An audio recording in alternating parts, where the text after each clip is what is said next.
ഇത് രമ്യ ചോദിച്ച പോസ്റ്റാണ്, ഇച്ചിരി ലേറ്റായിപ്പോയി, സോറി. അപ്പോൾ കട്ട്ലറ്റ് ഉണ്ടാക്കാനായിട്ട് ഇഞ്ചി, പച്ചമുളക്, കുരുമുളക്, പെരിഞ്ജീരകം, കറിവേപ്പില ഇത്രയും ഞാൻ നല്ലതുപോലെ ഒന്ന് ചതച്ചെടുക്കുന്നുണ്ട്. ബീഫ് വെച്ചിട്ടാണ് ഞാൻ കട്ട്ലറ്റ് ഉണ്ടാക്കുന്നത്. അപ്പോൾ ഇത് ബീഫ് മിൻസാണ്, ഒരു 1/2 കിലോ ഉണ്ട്.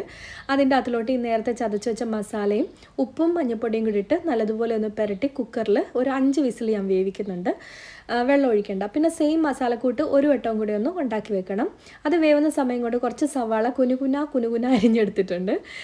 പിന്നെ ഇത് വെന്തിട്ടുണ്ട്, കുറച്ച് വെള്ളമുണ്ട്, അതാ ഞാൻ ഒന്ന് കുത്തി ഉടയ്ക്കുന്നുണ്ട്. മിൻസ് ആണെങ്കിലും വെന്ത് കഴിയുമ്പോൾ അതിങ്ങനെ കൂട്ടിപ്പിടിച്ച പോലെ ഇരിക്കും, അതൊന്ന് കുത്തി ഉടച്ച് കൊടുക്കുന്നത്. എന്നിട്ട് കുറച്ച് എണ്ണയും കൂടെ ഒഴിച്ചിട്ട് അതിനെ ഒന്ന് ഇളക്കി മാറ്റി വെക്കണം, ഇല്ലെങ്കിൽ അടി പിടിക്കും. പിന്നെ കുറച്ച് കിഴങ്ങ് കൂടെ വേവിക്കാനായിട്ട് വെച്ചിട്ടുണ്ട്. പിന്നെ നമ്മൾ നേരത്തെ എടുത്തു വെച്ചിരിക്കുന്ന സവാളയൊന്ന് കുറച്ചൊന്ന് വഴറ്റുക, നല്ല ഒത്തിരി അങ്ങ് വഴണ്ട് പോകണ്ട.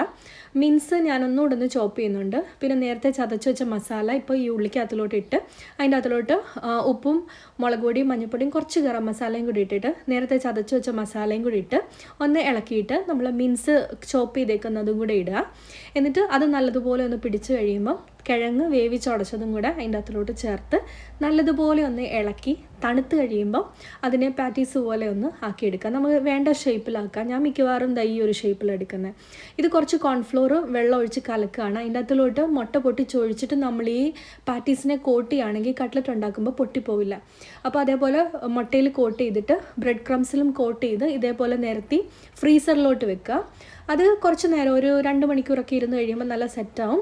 പിന്നെ അതിനെ എടുത്തിട്ട് നമ്മൾ സിപ്പ് ലോക്ക് ബാഗിൽ ആക്കിയിട്ട് പിന്നെയും ഫ്രീസറിൽ സ്റ്റോർ ചെയ്ത് കഴിഞ്ഞാൽ വേണ്ടപ്പോൾ ഓയിൽ ഫ്രൈയോ എയർ ഫ്രൈയോ ചെയ്തെടുക്കും.